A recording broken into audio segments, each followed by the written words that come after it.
Assalamualaikum warahmatullahi wabarakatuh. Halo adik-adik semua, apa kabar kalian hari ini? Semoga kalian dalam keadaan baik dan tetap semangat dalam belajar ya. Baiklah, di video kali ini kakak akan membahas mengenai cerita fantasi.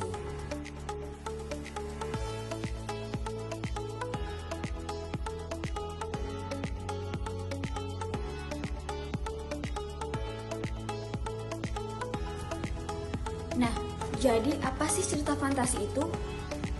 Cerita fantasi adalah cerita fiksi yang bergenre fantasi atau dunia imajinatif yang diciptakan oleh penulis. Berikutnya kita akan menjelaskan tentang ciri-ciri cerita fantasi. Yang pertama, ada keajaiban, sesuatu yang aneh misterius. Adalah cerita fantasi menggunakan hal-hal yang sifatnya tidak nyata atau ajaib. Yang kedua, ide cerita terbuka, yaitu penulis bebas menuangkan ide imajinasinya atau bebas berkhayal. Nah, yang ketiga, latar bisa menembus ruang dan waktu, yaitu artinya cerita fantasi bisa menggunakan latar apapun dalam tulisannya, mulai dari yang ada dalam kehidupan sehari-hari hingga yang tidak ada. Yang keempat, ada tokoh yang tak biasa atau unik, artinya tokoh dalam cerita fantasi bisa diberi watak ciri yang unik. Yang kelima, fiktif semata, artinya cerita fantasi bersifat fiktif, yaitu bersifat bukan kejadian nyata. Selanjutnya, kita akan membahas tentang jenis-jenis cerita fantasi. Yang pertama, cerita fantasi total dan irisan. Jenis cerita fantasi menurut kesesuaian dengan dunia nyata dibagi menjadi dua. Yang pertama itu cerita fantasi total dan fantasi sebagian atau irisan. Pertama kategori fantasi total berisi ide pencitraan pengarang terhadap sesuatu. Pada cerita jenis ini, semua yang terdapat pada cerita tidak akan pernah ditemui dalam dunia nyata. Misalnya, cerita fantasi negata digolongkan sebagai cerita fantasi total karena semua nama orang, nama objek, nama kota berasal dari sebuah pikiran imajinatif pengarang. Kedua, cerita fantasi irisan. Cerita fantasi yang mengangkat tema, tempat, dan kejadian yang pernah berlangsung dalam kehidupan sebenarnya. Yang kedua, cerita fantasi sezaman dan lintas waktu. Berdasarkan latar cerita, cerita fantasi dibagi menjadi dua tipe, yaitu latar lintas waktu dan latar waktu sezaman. Latar sezaman adalah latar yang dikondisikan dalam suatu periode waktu saja, tanpa fantasi masa kini, fantasi masa lampau, atau fantasi masa depan.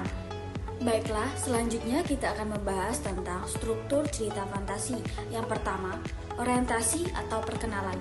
Di sini, penulis akan memperkenalkan tokoh, tema, serta alur cerita pembaca. Contohnya, Minggu pagi yang cerah, Sinta, Maya, Hani berada di Candi Borobudur. Yang kedua, konflik.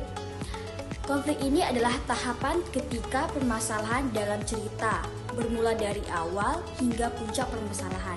Tiga itu ada resolusi. Resolusi atau penyelesaian merupakan penyelesaian dari konflik permasalahan dari dalam cerita dan mengarah pada akhir cerita. Contohnya, mereka bertiga bertekad. Baiklah, selanjutnya kita akan membahas tentang unsur-unsur cerita fantasi. Yang pertama itu ada kata ganti, yang artinya kata ganti adalah jenis kata yang menggantikan nomina atau kata benda. Penggunaan kata ganti dalam cerita fantasi adalah kata ganti orang pertama, yaitu aku, saya, dan kata ganti orang kedua itu mereka atau nama orang. Contohnya, mereka segera pergi ke istana. Yang kedua ada penggunaan latar. Penggunaan latar dalam cerita fantasi dibagi menjadi tiga, yaitu latar waktu, dan latar suasana. Contohnya, saat tengah malam, ratu menangis di kamar. Yang ketiga itu konjungsi temporal. Konjungsi temporal merupakan kata hubung sebagai penanda waktu. Misalnya, bersamaan dengan itu, lalu, kemudian, akhirnya, dan sebagainya. Contohnya, setelah buku terbuka, aku terseret ke masa lampau. Penggunaan kata atau ungkapan keterkejutan berfungsi untuk menggerakkan cerita atau memulai masalah. Contohnya, tiba-tiba seorang alien yang berukuran lebih besar datang.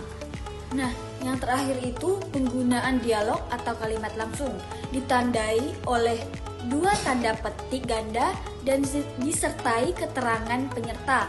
Contohnya, raksasa itu mengejar kita, teriak Sinta kalang kabut. Baiklah adik-adik, itulah tadi materi tentang teks cerita fantasi. Semoga bermanfaat untuk kalian semua dan semoga kalian memahaminya. Wassalamualaikum warahmatullahi wabarakatuh.